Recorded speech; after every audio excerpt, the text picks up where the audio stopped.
L'écriture se définit comme un signe ou un ensemble de signes visibles, tracés, représentant le langage parlé. Généralement apprise à l'école, l'écriture est incontournable dans les évaluations. On comprend alors qu'une mauvaise écriture peut diminuer la chance de l'apprenant. Aminata Amadoula nous en dit plus. La deuxième année au baccalauréat pour Andrea Diarra. Conséquence désastreuse de la mauvaise écriture. Cette lycéenne, même après plusieurs efforts, n'arrive pas à franchir ce palier. L'an passé, les maîtres m'ont fait des reproches, Ils m'ont dit de changer mon écriture parce qu'au baccalauréat, ça cause des problèmes là-bas.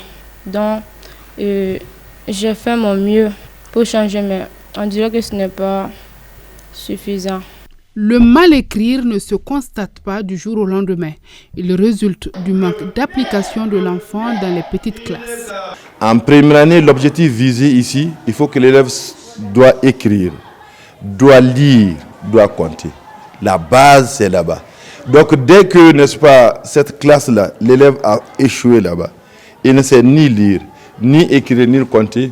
Donc l'élève va en deuxième année comme ça, avec les mêmes difficultés. Donc en deuxième année encore, c'est la même chose qui va se reproduire. Et ensuite, durant tout son cursus, c'est un échec. Le cas de Andrea Diarra n'est pas isolé. Les correcteurs en rencontrent souvent après les examens de fin d'année et comprennent aisément l'échec des élèves concernés. C'était lors de la correction du bac à Ploukoro. Alors je suis tombé sur une copie, franchement, je n'arrive pas à lire. Même un mot, je n'ai pas pu lire. Et j'étais obligé de passer la copie à mon inspecteur. J'ai rencontré beaucoup et d'autres vraiment, je vous avoue, c'est très difficile même à lire.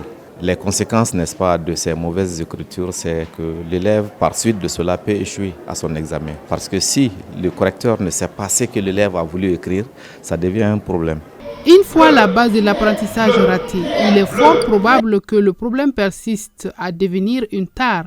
Donc, il revient non seulement aux enseignants et aux élèves de s'appliquer à la tâche, mais aussi aux parents d'aider à travers le suivi.